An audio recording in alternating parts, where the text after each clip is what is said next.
So I thought this was quite interesting and worth mentioning, and, the type, I don't know what it is with archaeologists and intellectuals who are more kind of right thinking than left thinking. They have a world where they don't think anything is connected or means anything at all until they find a objective thing that they can sort of prove, factual based thing, what proves that something is connected with something else, right? Usually it's an objective thing, right?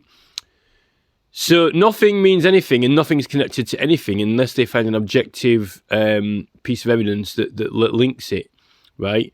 Then the other term of thinking is that, if everything is connected to everything else and related to everything else, unless you prove that it's not, right? So then you've got to go through disproving everything, right?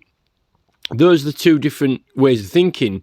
Now, the thing that gets me is that they don't seem to like, archaeologists and professionals don't seem to like this sort of getting into the realm of ideological investigations and ideological thinking where you get the name of a place and it means something, and it might have mean something in two different languages that were both relevant to that area or both used for the name of it, and it refers to something like a lemon or something, right? And, the hill is lemon-shaped, right? That is subjective. I mean, if the hill is lemon-shaped and the town next to it is got a foreign word for lemons, then it's highly likely that they named the shape, the hill of it because it was shaped like a lemon. But you're not going to dig a lemon up in the ground to prove that. They seem to want, there aren't any lemons here, we need to find lemon seeds, The thing is that I don't think a lot of people understand the Celts and the Celtic mind and how the Celtic mind works. It's a completely different way of thinking, right? And a completely different... it's like being a different creature in a way, and it really annoys me because and this is... It's difficult to talk about it seriously without raising other issues.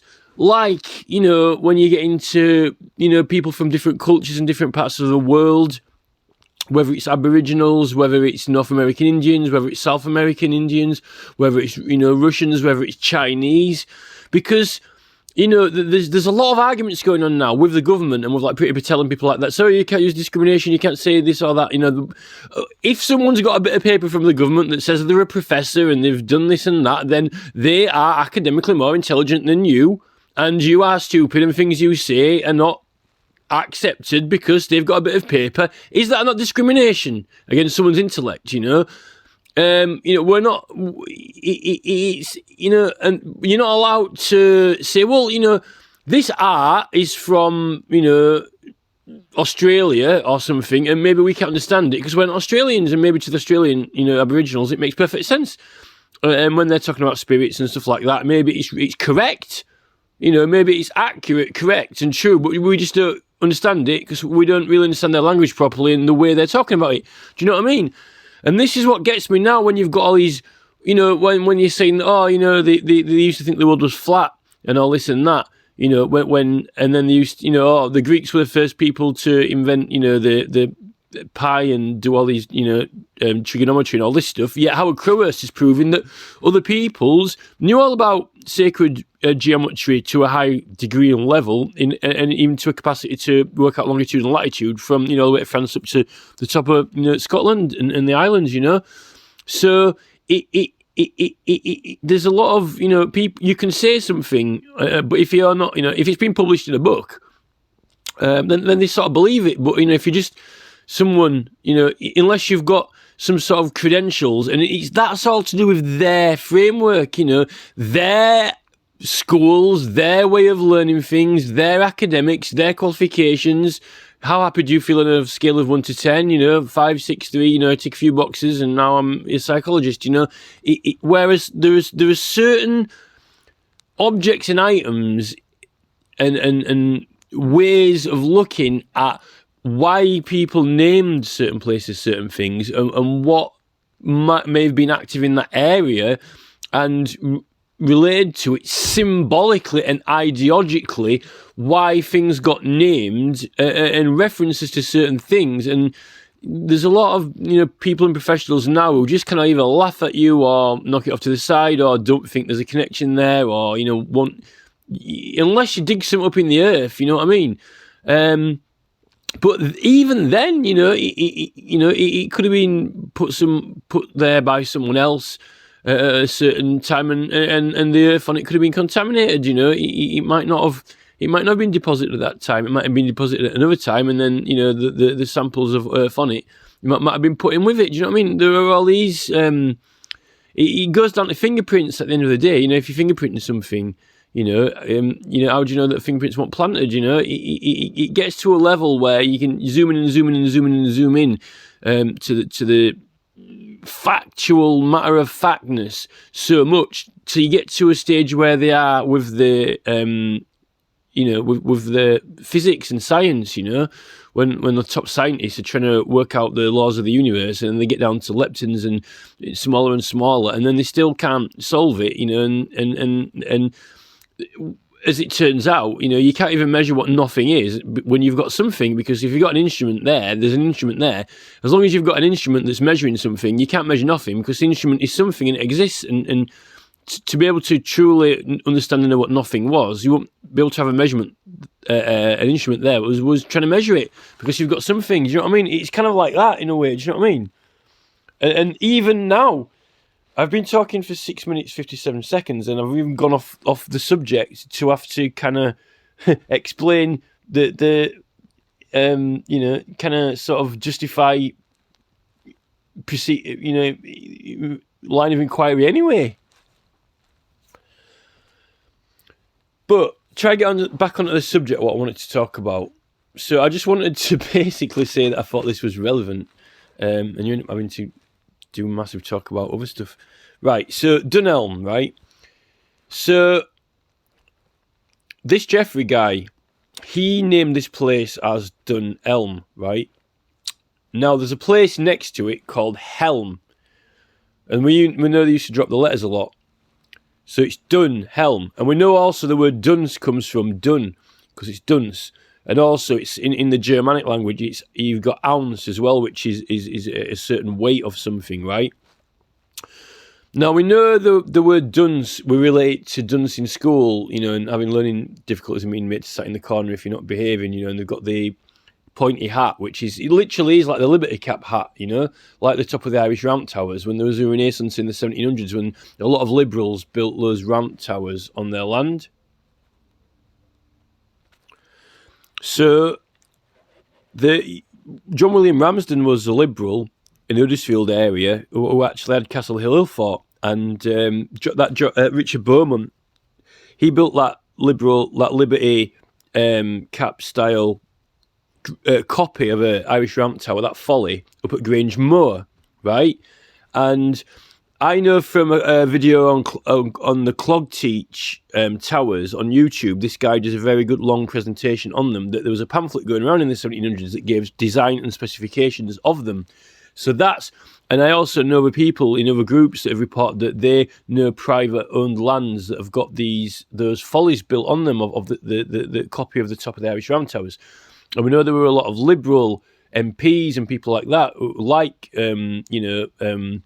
Ramsden, Beaumont, people like that who were affiliated with, the Liberty. That's where the Liberty Caps get its names from. So these sort of people are the opposition, to the other parties in government, like the Court Party and the Tories. So, and we know that the ancestors of Ramsden, he'd spent some time in the Tower of London because one of his ancestors for treason, against Charles. So he's, there was this sort of our local area, I think, got related to the opposition, the liberal, a liberal movement and an opposition. I know liberals aren't Roundheads because the Roundheads were the Whigs, but it's still there is an opposition to the traditional toffs. You know, they were called the court party, actually. You know, in our area, and I actually truly believe, because it is of controversial matters over the hill fort, that going back further to back, you know, all the way back to when, you know, William the Conqueror, maybe even back to the Romans. But getting on back, I'm going to try to concentrate on the meanings of the actual, what we've got to work with, the only names that we've got to work with right at the moment. We've got this Dunelm term, right? Now, this hill here is approximately the same, about the same size and roughly the same shape as Castle Hill anyway, right? And it's meant to be a natural feature. And there's actually a geologist who confirmed that, he confirmed that his geology teacher had confirmed that it was a natural feature. But it just happens to be not that far from Castle Hill. You can see. So the geologist experts have proved that this is natural. Now, the only thing is that it looks separate and to itself here. And just to the northeast of it is where they've built a reservoir now. It's actually sort of bridged onto, where it says Crossland there, it's actually sort of bridged onto there. It's not actually a separate. He's actually more like he's kind of like the shape of a lemon growing off a tree, basically. It's not actually completely standalone. It's got like a little bit of a land bridge onto this higher up bit here, right? But we've got the word Dunelm, and we know there's helm, right? We've got helm to work with, right? And we've got dun. And dunce is like, we know dunce, we know they started using, for reference, we've got the Liberty Cap hats that they put on people's heads. Now, helm means helmet anyway, or refers to helmet. Now, this is the thing, right? Okay. Elm, with an ELM, not the full word helm. Elm, in Scottish Gaelic, the word for it is lemhan, right? Which is very much like, if you started throwing that around, lemhan, right? And if you just started saying it and picked up on it, lemhan, right? Now, if you just decided to use that word for something, right? Let's see, what have we got now that sounds remotely anything like that if you were going to end up picking up on it, right? Well, lemon is lemon, right? Lemon. So, you know, if you end up getting, you know, a fruit, because lemons don't even grow in England anyway unless you get them imported or bring them in and start growing them here. Like almonds. Almonds weren't originally from England. So, you know, lemon, right? It's a lemon. Now, how can it be coincidence, right, that this Dunelm, if you actually go there, the top part of it here, right, the top part of it here, which is actually attached to Crossland, just like a lemon is attached to a tree, he's drawn it here, kind of standalone, but it is sort of kind of attached with a sort of little bit of land. So it almost is like a little lemon growing off, is this Dunelm, right? And we've got this term lemon. So, but it's also, elm is like helm, like a wordplay. It could be something totally different. It could be, you know, zod, sod, bod, tod, rod, or dod, but it's not. It's elm and helm. Helmet, elm, short, and Dunelm, right? Like the Dunsat, right? So, I don't think it's coincidence that this is a Celtic helmet, right? This is the general shape of the Celtic helmet, a helm. Right, helmet, right? Okay. And the dunce hat is the pointy hat that they used to use at school and put them in the corner with a D on it, you know, when they're being naughty. Now, this is a lemon if you cut it in half. What are the chances that when you cut a lemon in half, it's the exact shape of the helmet? Helm, right? And if you have a golden helmet, it is more of a lemon colour. Also, it is the exact shape of the Liberty Cap mushrooms as well, right? So, you've got these terms and expressions, right? You can draw, you know, you don't have to dig a piece of flint up out of the ground. We're not digging in the earth. We're digging through airwaves and the ideas. We're digging through the phonetics of the words And what they mean, elm and helm, Gaelic, leman, right? So if you're a helm, the helm of a ship, you've got a lemon. So we've got that to work with, right?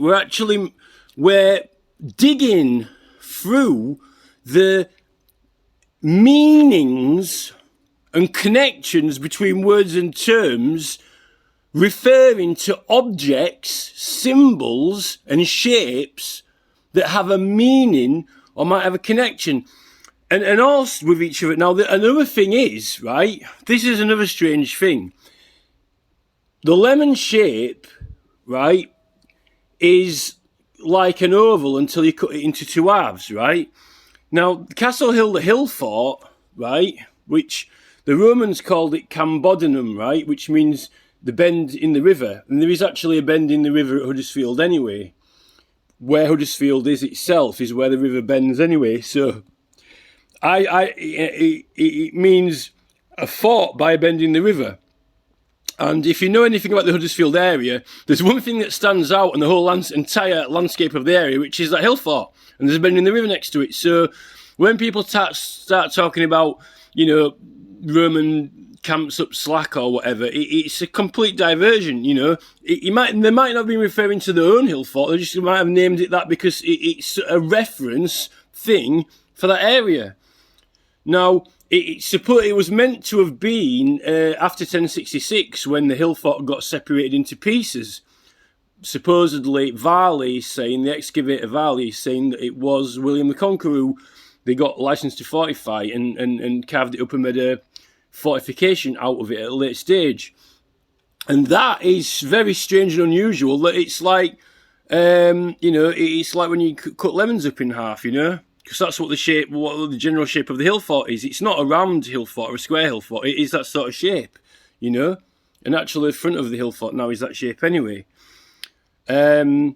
So there's that, and then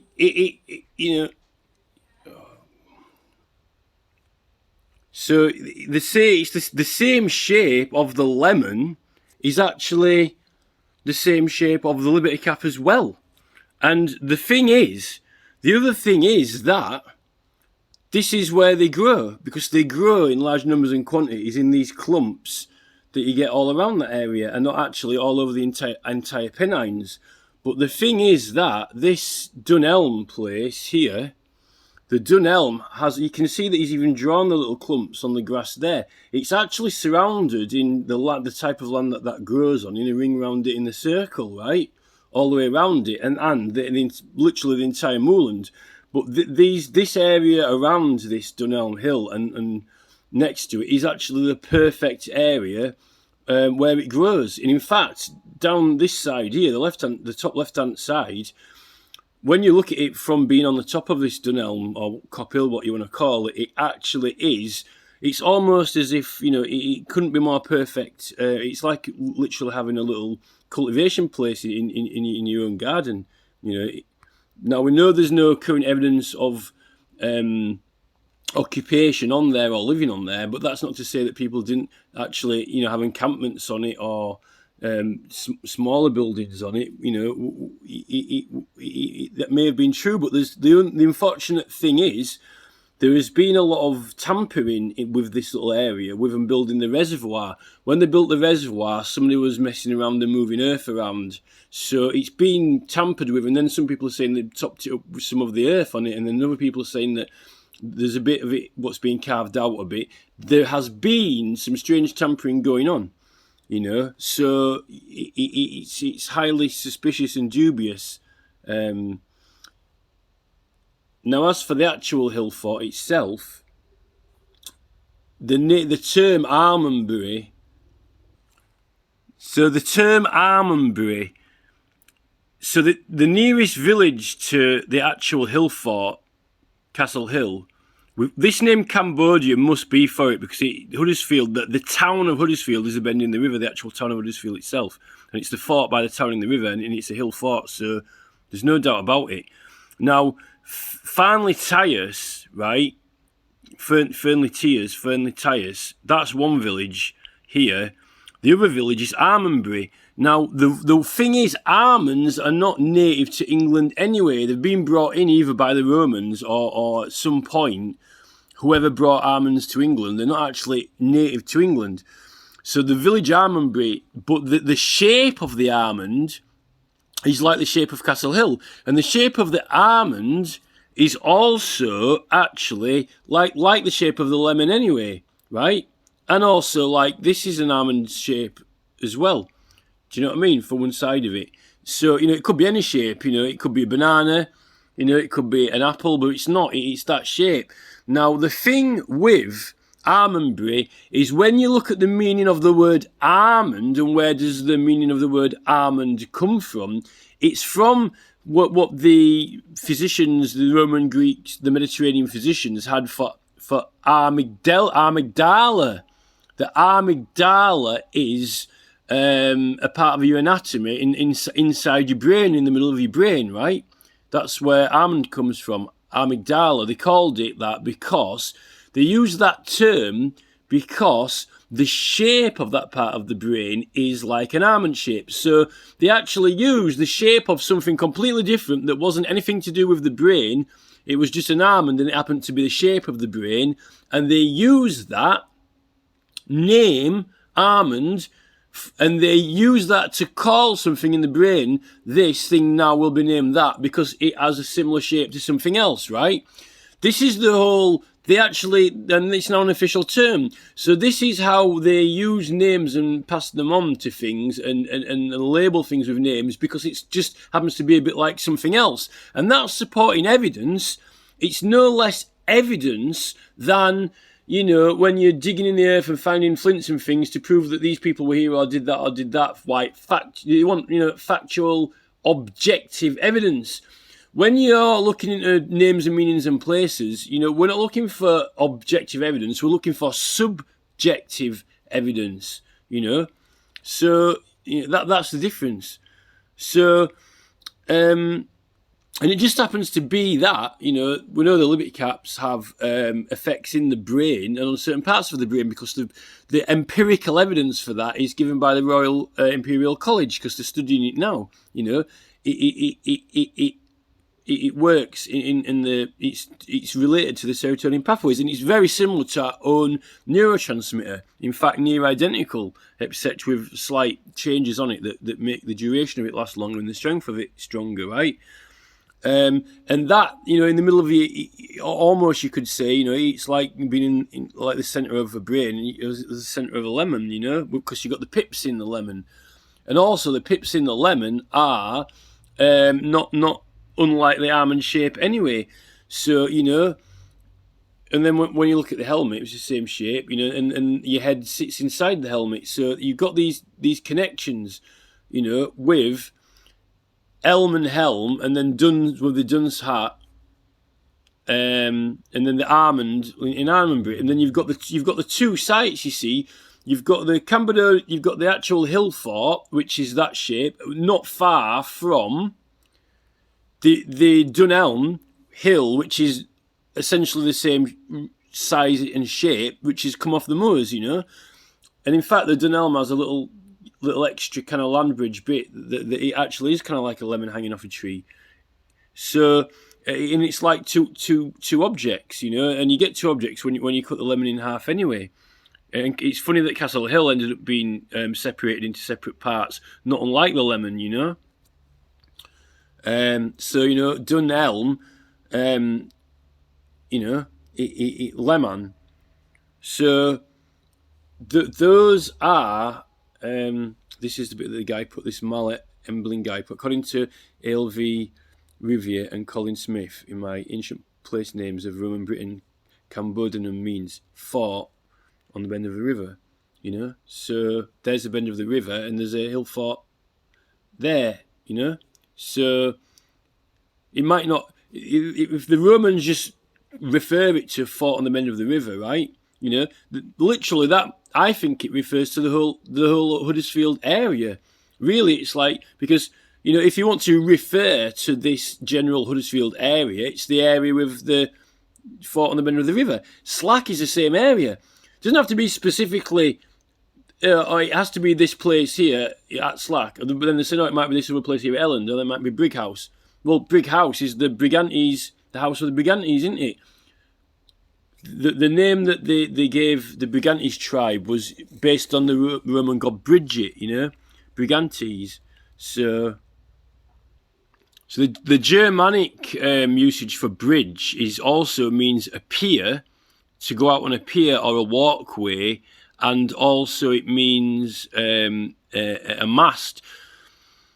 You see, the Scottish had walkways out to the houses in the crannogs. I know it's called a crannog, but if you just forget the term and name for the crannog that they're using, if you look at it objectively and in shape and form, it's a bridge out, a pier out onto a lake to an abode.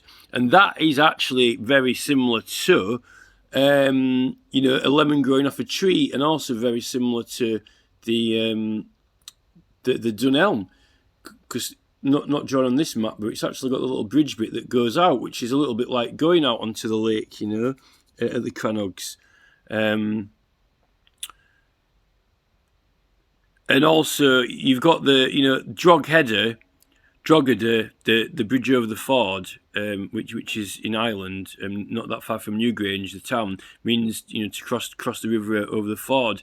The recumbent stone circles in Scotland, the stone that's laid down is a little bit like a bridge as well, and you've got all the stones that are collected together at those stone circles. Those stone circles are filled in with stones. Somebody's gone and collected lots of lots of rocks, and gone picked loads and loads and loads and loads of rocks, and then piled them up in a stone circle there, that kind of makes me think of people picking stuff, and collecting them together. So these are some things that need to, whether or not it's obvious or more obvious or less obvious, and it all does relate to the Liberalists and Liberal Party, because that's why they call the Liberty Caps, and that's why the Irish Round Tower. And in fact, I'll get the picture actually. So yeah, I mean, this is at Grange Moor, right? Now, they didn't build it on the edge of the Pennines, and they didn't build it on the hill fort. They built it at Grange Moor. Maybe he didn't want to build anything on the hill fort. It says Richard Beaumont in the 1700s. Now, I know for a fact, for certain, without doubt, that there were the Liberals, people who were liberal, built these as a symbol of their affiliation with the Liberals, right? And I know that because other people in other Facebook groups have told me, they've said, oh yeah, we've seen these built on private lands, similar follies. They're not actual original Irish round towers, they're a bit smaller. It's just the top part, and they're usually a lot narrower width. But it's just like a symbol. This one says rebuilt. Now, we know that Ramsden was a Liberal MP, and he actually owned Castle Hill.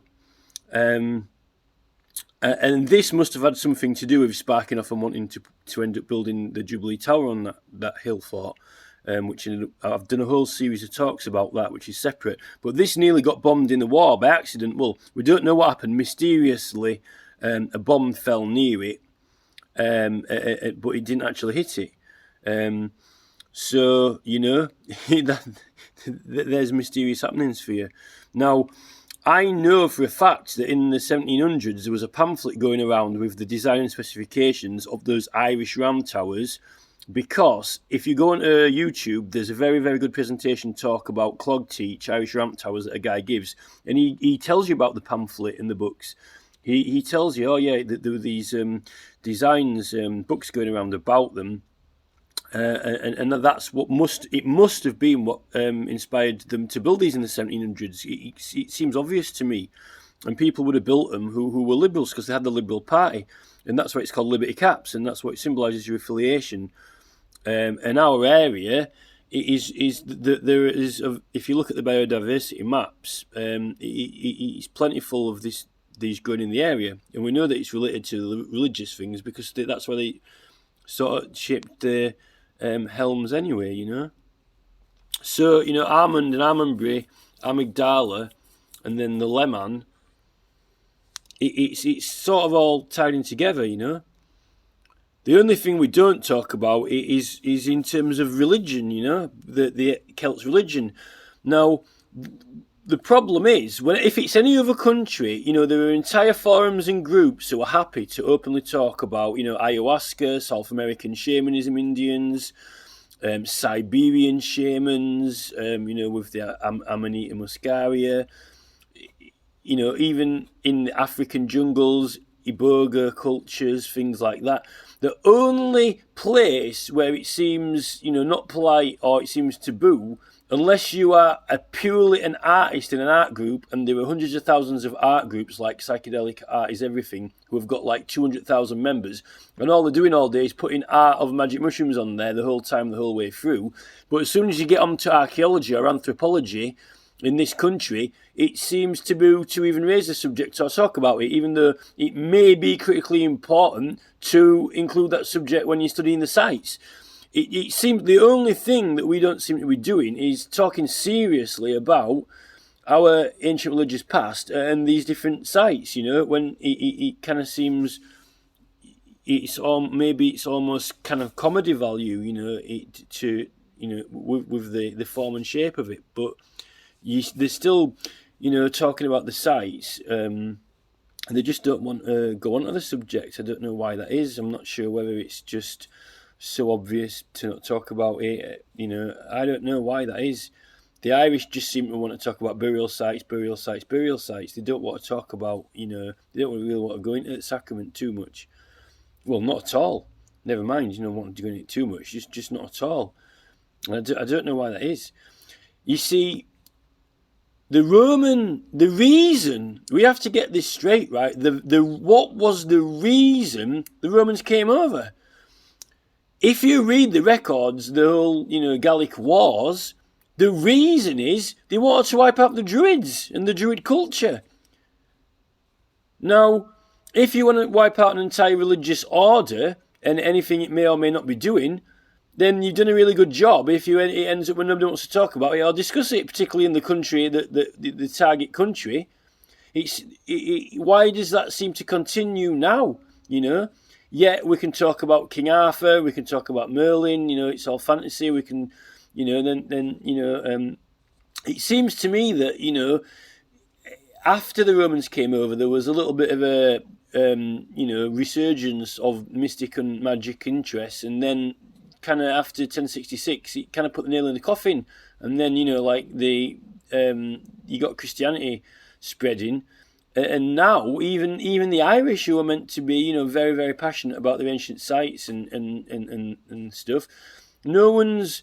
It seems to be, as long as it's South America, you can talk about sacraments and religion. As long as it's, Africa, you can talk about sacraments and religion. As long as it's, Australia, whatever happens, or if it's an art group and it's just, elf and pixie pictures, as long as it's pure folklore and fantasy, or unless you're the Imperial College in London and you've got like a license to be in possession of it. The main fact is that it's illegal. It's actually, it's meant to be a illegal substance and illegal to possess it, which instantly makes you wonder why. Because if anything's, if anything's illegal, then it clearly, it seems to be interesting to some people. Even alcohol was made illegal in America for a certain time and period. So, and the fact that it's called liberty, why would you have a term for something that actually included the word liberty when the word liberty means to stand for freedom? When, there can't be much freedom in it if the Romans' main goal and, objective was to wipe out entire culture and leave as less knowledge as possible about it. So we didn't have anything to talk about or learn from it whatsoever, This is critically important when we're getting onto the talking about the sites and the routes, because some of these routes might have been, trade routes or routes to chapels or temples and things like that, because sort of things in camp, you've got Wayland smithing, it just, I don't really know where we're at with it at the moment, because, you would think they would be wanting to talk about it in the Irish research group, but they don't. You'd think they'd be wanting to talk about it, in the Hillforts groups or in the Ancient Stones groups, but they don't. If you go on to the Psychedelic Art is Everything group, they don't talk about it or archaeology or anthropology at all they do all day is bang out the artwork for it, which clearly we know where the artwork's from and what the artwork's inspired by and what the artwork means. But it's kind of like someone has disembodied the subject into its separate parts, and we seem to be taboo to connect it together so we can talk about the whole thing, in context, with the ancient sites, with the religious part, with the actual thing, with the actual sacrament, which and with some serious, where's Julia Farley and Mike Parker Pearson and Howard Crowhurst and pastry guys, they kind of like, is there some, have we been scaremongered and not talking about it because, Terence McKenna got a mysterious brain tumour and then Jonathan Ott's library burned down, and then, I've been doing this talk and there's been helicopters flying over the house really loud, persistently, not going away, stuff like that, are we, what's, there's something, I think that there is some sort of entity or force that seems to want to try and prevent the subject from being properly investigated and brought up in a serious context, when it cannot be omitted from line of inquiry, when you want to look into the sites and the names and the meanings of the sites and what the sites are for. If you're looking at Will and Smithy, Bella Snap, Westgate Longbarrow, it's almost like, we're the only country that has got all these really relevant sites, but we're not.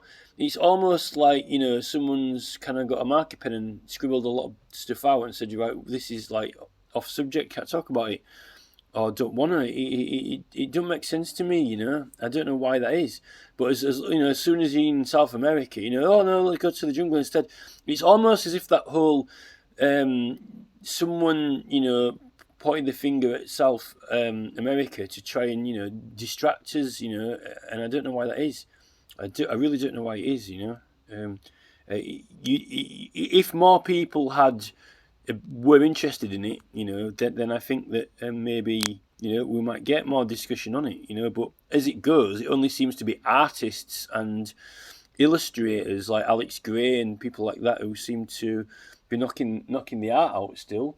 But why do the archaeologists seem to want to keep the distance? Have they got some sort of strange archaeology cult where, they're only allowed to talk through innuendos or loose associations? They're not.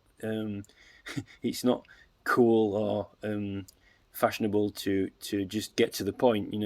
That's what annoys me really, because when you want to try and find out about the history and past of your own country, it's important,